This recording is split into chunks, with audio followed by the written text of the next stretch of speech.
You're watching Gator Bytes, your weekly podcast on the Florida Gators, presented by Southeast Orthopedic Specialists. Here are your hosts, Ryan the Hacker Green and former Gators basketball star, Patrick Young.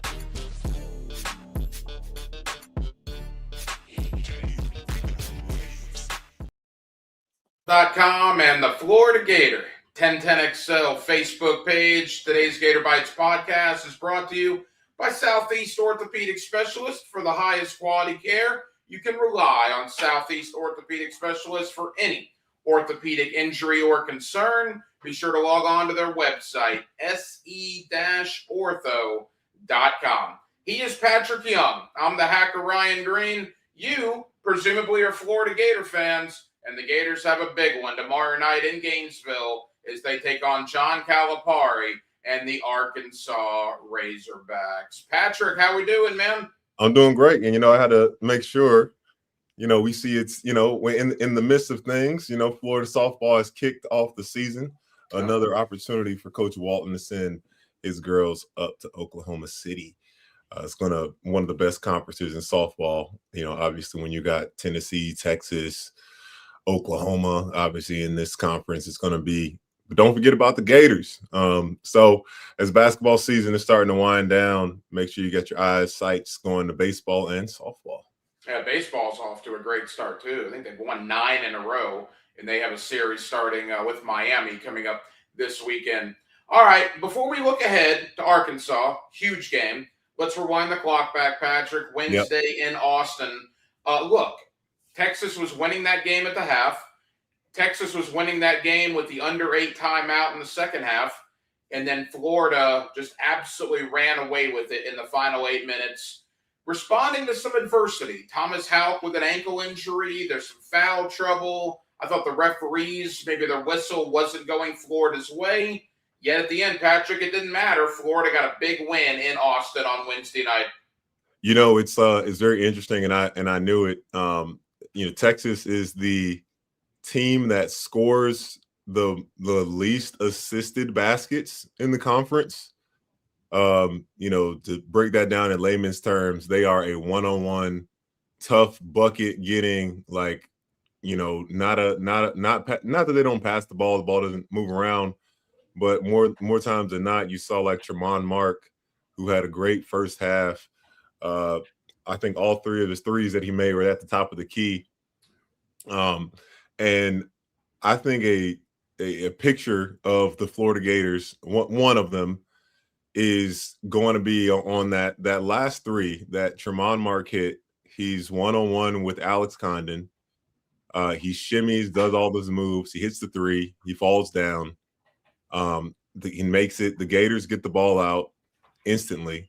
Get it to Boogie, lead pass up to Alex Condon, gets fouled and gets to the free. I mean, it was from the ball going in the net to Alex Condon getting fouled. I mean, that had to be 3 seconds. Mm-hmm. So long story short, you can't run away from this Gator team. They seem to always be in games. They always find a way to, if they're not executing or flourishing on the offensive side, it's almost just like a ticking time bomb. And as of late, I mean, they have been shooting ridiculous from the 3-point line. Boogie Flan had some big time ones. And, what I love in what you're saying from the 3-point line, they're not a team that's trying to shoot 30 of them. They're staying in the teens, maybe early 20s, knocking them down. But the production from Alex Condon, when he scores 10 or more in the first half, they are now 12-0. So it's great to see him getting things going right now. And even though, Ruben Chinulu didn't have his best game, nor Thomas Houck, that game was littered with winning championship caliber plays that don't always show up on the stat sheet. For the last couple of weeks, you and I have talked about Thomas Houck, obviously, Chinulu, obviously. Alex Condon in the last 2 games in particular, but really if you go back a little further than that, has kind of raised his hand and say, remember me? I mean, this was a guy that was a projected All-American, perhaps, coming into the year. Certainly there were some struggles early on, But boy, Patrick, Condon is really finding his offensive game here down the stretch. I think he must have read my tweet or heard my tweet or something, because I mean, I think I was fair. I always try to be fair, especially when working in this avenue. 7 turnovers isn't good enough. That's going to lose games. And Condon, as and it comes from a place from someone that's a huge fan of his. I think he's an unbelievable player. I think he's an unbelievable athlete, and I think the ceiling for him is so high. And after that point of the game, he had 7 turnovers. I think that was against South Carolina. Yeah, against South Carolina. He's turned it on. And this point last season, like I think when they played Alabama, he had 25 or 27 in that game, somewhere around there. You didn't hear much from him after that. And this is around that same point, and it seems to be a level of consistency. Even making some threes. Making some threes, Hack. And obviously he's not going to hit that 30% threshold, but if maybe we can just start from that South Carolina game going forward to see what he shoots from the 3-point line. But if he can be a little bit consistent from there as well, because his touch around the basket has been awesome. That little one-hand hook, kind of half hook floater that he's got, it's cash. My only other next criticism that I got for him, and it's just because I think he's a better player than I was, and has a great ceiling. Dude, we need you at that free throw line. Knock those things down, man. We need you there. He is former Florida Gator Patrick Young. I'm the hacker Ryan Green. This is the Gator Bytes podcast on the 1010XL.com podcast network. You can also watch us on the Florida Gator 1010XL Facebook page. And as always, thank you to Southeast Orthopedic Specialist for bringing you the Gator Bytes podcast. Check out their website, se-ortho.com. For the highest quality care, you can rely on Southeast Orthopedic Specialist for any of your orthopedic injuries or concerns. Patrick, speaking of injuries, I'm knocking on wood here, all right? The Gators have been remarkably healthy this year. They have an 8-man rotation. None of their guys have missed any games this year, which is pretty incredible. When Thomas Houck rolled that ankle on Wednesday night, did your Gator basketball life flash before your eyes? Because an injury to Thomas Houck, and you're in a lot of trouble. Well, I didn't, with working at the network, I think we had multiple games on at that time. So I didn't see the exact moment when it happened. I heard, everyone talking about it, and I was just like, what is this team going to look like if he's unable to play? And this team has been pretty healthy thus far. It does change the dynamic, but the depth is something that, again, is the strength of this team. And it's weird, as you say depth, but they're only playing 8 guys. The fact that Houck doesn't have, that stamp of a game that he's been playing, he put his stamp on this game, and they still found a way to win and win well, is so impressive. This team finds multiple ways to win. You get it from all different types of avenues. And the biggest thing, like, gosh, they step up, step up when the moment calls for whomever to do it. And, I definitely, as well as the entire city of Gainesville, probably was holding their breath when you hear or see that for your best player. Well, after he rolled the ankle, there was the play where Condon blocked the ball, takes the ball up, lobs it to Houck. Houck dunks it, ties the game at 64, and Florida never looked back after that. They outscored Texas, 20-7 after that Lally-oop lob, and Florida ultimately wins the game. When that happens, I'm just like, and not just him, like, look at the front. How many, every guy on the front court has thrown a lob to another, like assisted on a lob.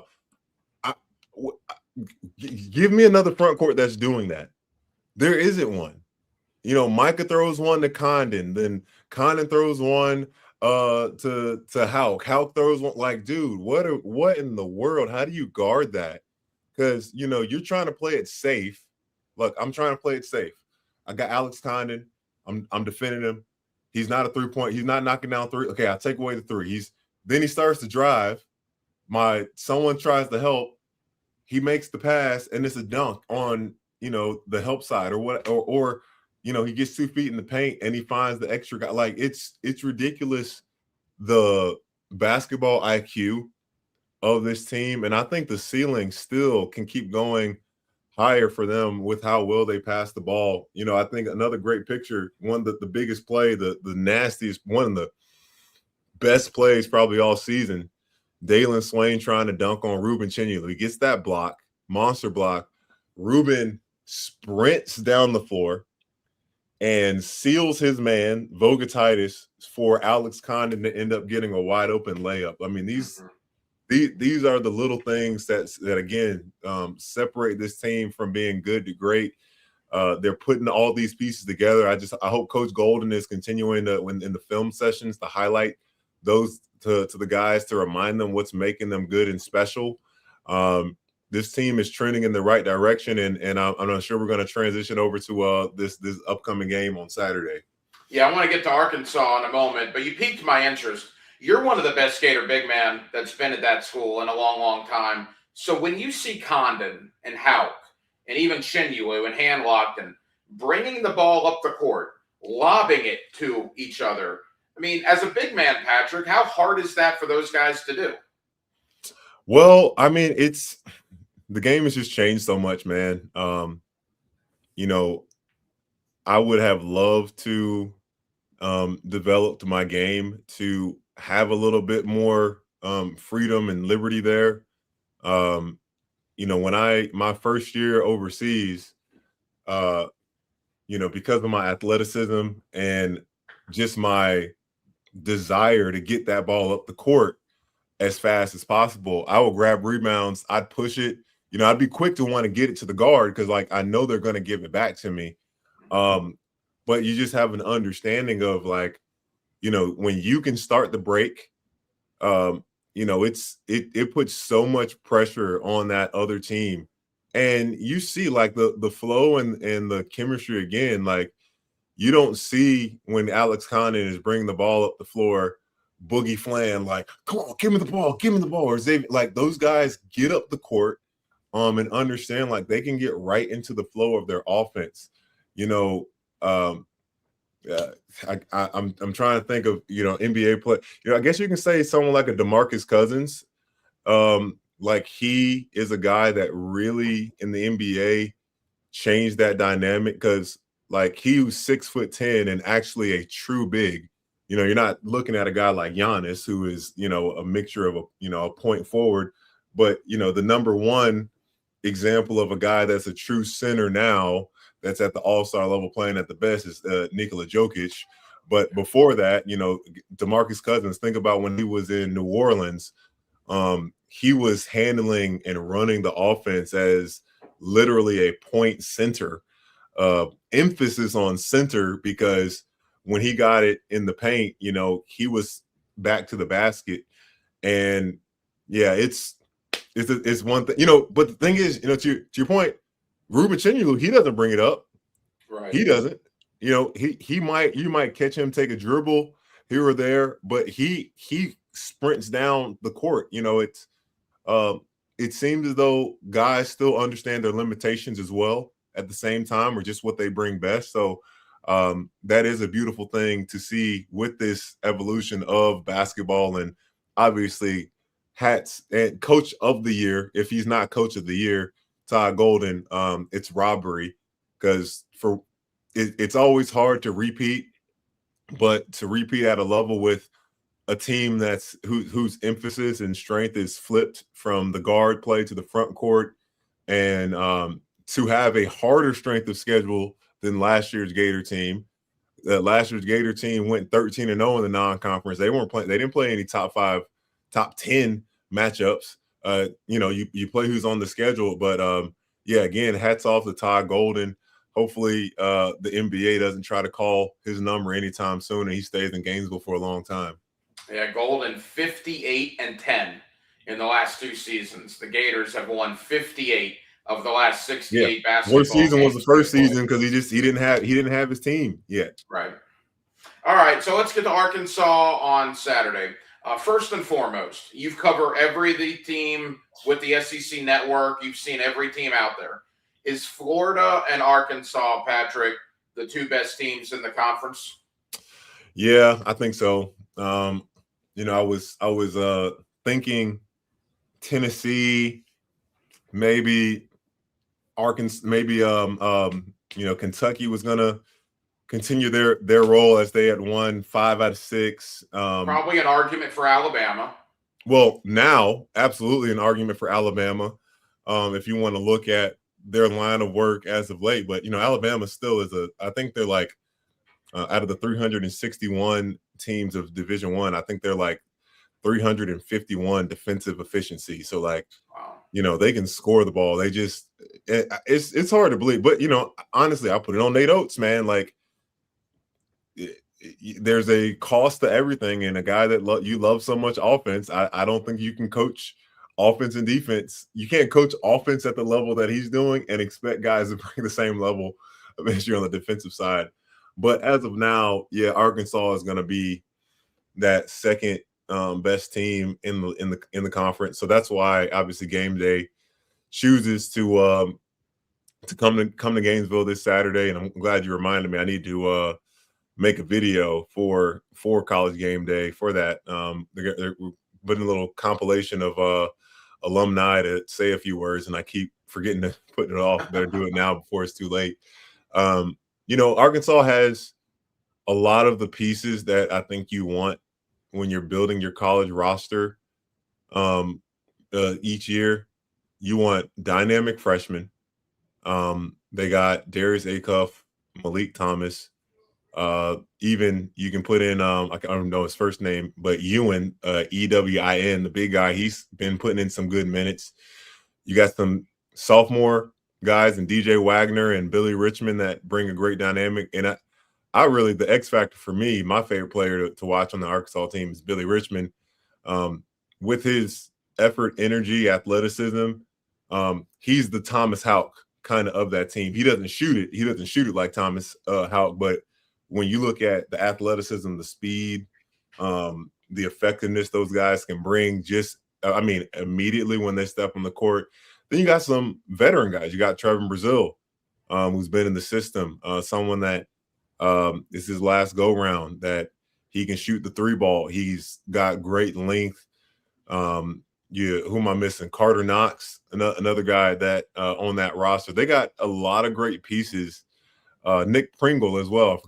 Can't forget about him. Transfer from South Carolina. They got a lot of great pieces. Their problem is they just consistently can't put it together. Darius Acuff, he was 1 of 9 to start. It was crazy. He's 1 of 9 to start the game, 2 points, ends up with 22. I mean, he's going to find a way to score the ball. But you want that. If you can force a guy that's that good to be inefficient, you got a great chance. You just never know what you get with Arkansas. Like, they'll go on some great runs and run away from teams, and then they'll get blown out by somebody on the road. And I think they are the second, not only the second best team, they got the second best front court. And if that's not saying a lot, because if Arkansas is here, Florida is off the screen when it comes to front court. It's not even, you can say, oh, they're this close. No, they're up here. So they're in second place, but the gap is pretty big. All right, Florida 13-2 in the conference. Arkansas 11-4. If Florida wins, they clinch at least a share of the SEC regular season. If they, I think you're right. I think Bama has to lose. Yeah, Bama has to lose. Yeah, because you're it's right. weird. They don't do tiebreakers head to head, which I think is ridiculous. But again, Florida, if they beat Mississippi State next week, would have it outright. And we'll get to that game, later on. But as far as Arkansas tomorrow, Acuff, you've been talking about him for weeks. We remember 49 he had in a losing effort against Alabama.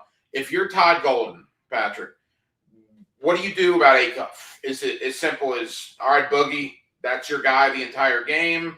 You try to wear him down with a combination of Boogie, Isaiah Brown, Klabsar. How do you go about stopping Darius Acuff?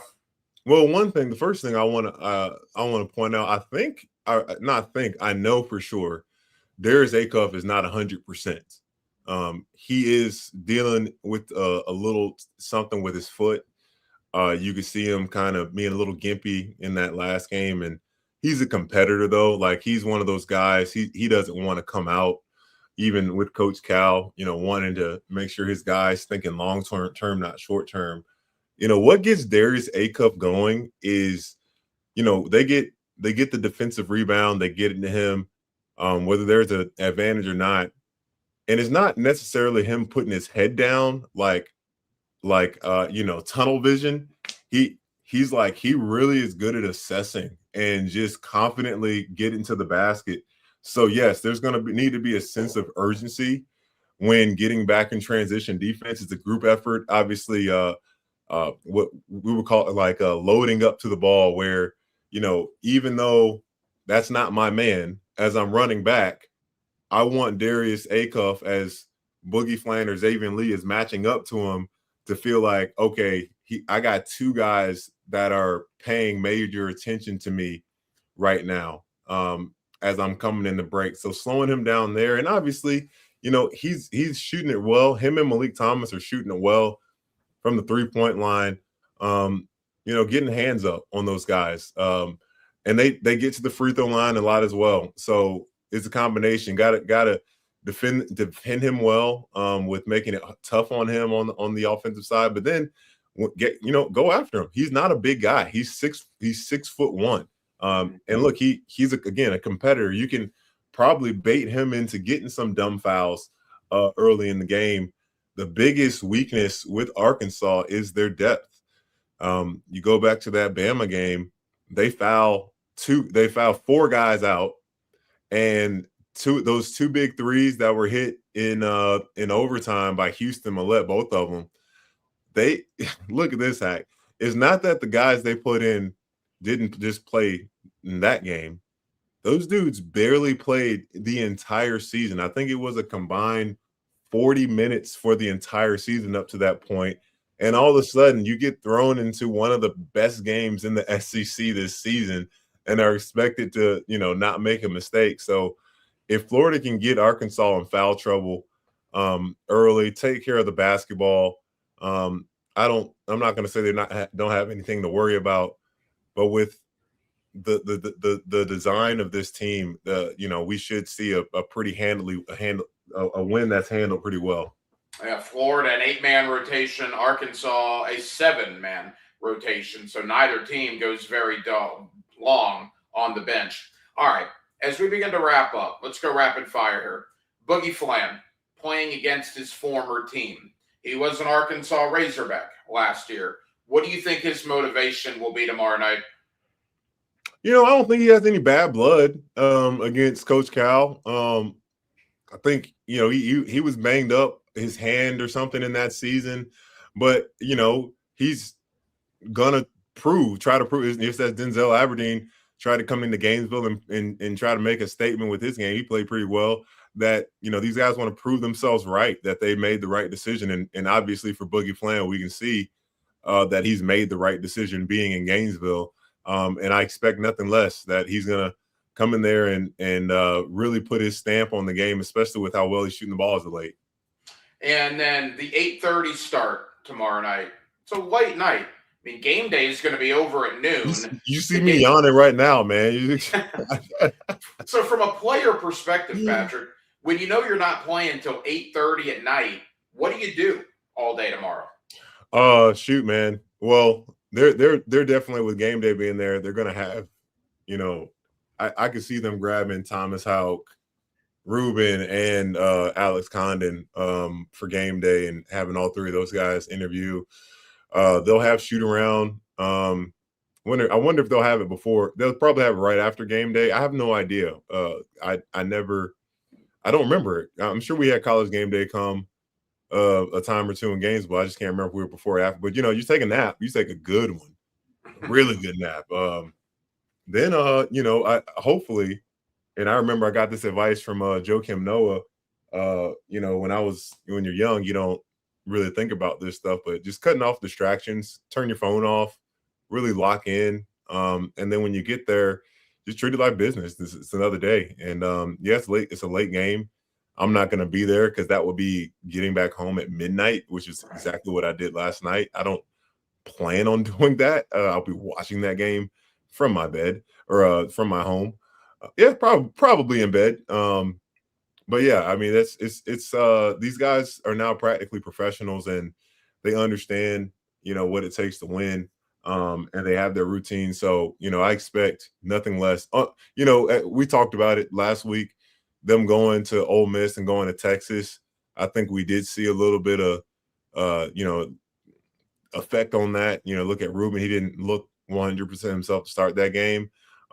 But you're back at home in Gainesville. It's game day. The fans, the Gator fans, man, you guys are unbelievable. Bring that energy and let's run Arkansas out of there. All right, Patrick, as we wrap up, combined records of 24-6 in the conference. Again, Florida 13-2, Arkansas 11-4, 8:30 tomorrow night, ESPN TV. You'll obviously also be able to hear it right here on 1010XL. Patrick, who wins the game? What kind of game are you looking for? If there's one stat that I'm looking at, or maybe a few stats, obviously look at the rebound battle. Florida hasn't gone crazy on the offensive rebound battle these last few games. The team that's been averaging 17 a game. Look right there. Let's check second chance points. Let's look at the percentage of point, not the points, the defensive percent. I think Florida's going to protect the rim like crazy. 8 blocks last game. I consider the same. Stay out of foul trouble here. I think Darius Acuff, he's probably going to still have a good game, but it's not going to be an efficient one. I don't know what the spread is, but I know Arkansas are dogs. I see Gators running away with this one by 12. Wow. So you think Florida wins it relatively easily?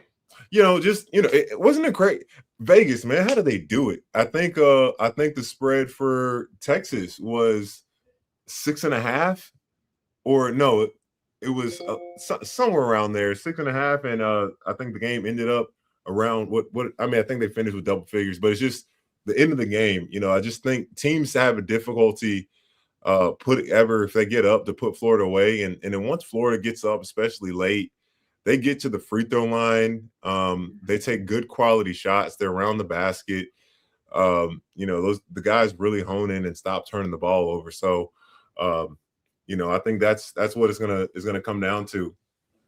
It is a big one in Gainesville tomorrow night. College game day will be there, and then 8:30, Arkansas and Florida in a game where if Florida wins, they would wrap up at least a share of the SEC regular season championship. And by the way, Patrick, if they win it outright, the regular season title, you realize it'd be the first time Florida does that since you guys did it back in 2014? Didn't they go outright last year? No, Auburn. Oh, wow. Okay. Yeah. You guys are the last team to do it. Shoot. And that's technically when's the last time Florida's going back to back? That counts. Counts in my book. Yeah. Patrick, we appreciate it, man. You'll get Patrick's reaction after the game tomorrow, and then we'll be right back here on Gator Bytes next Friday. Southeast Orthopedic Specialist brings it to you. Go to se-ortho.com, and we certainly appreciate Southeast Orthopedic Specialist's continued support here of the Gator Bytes podcast. For Patrick Young, I'm the hacker Ryan Green. Enjoy the game tomorrow night, Florida and Arkansas.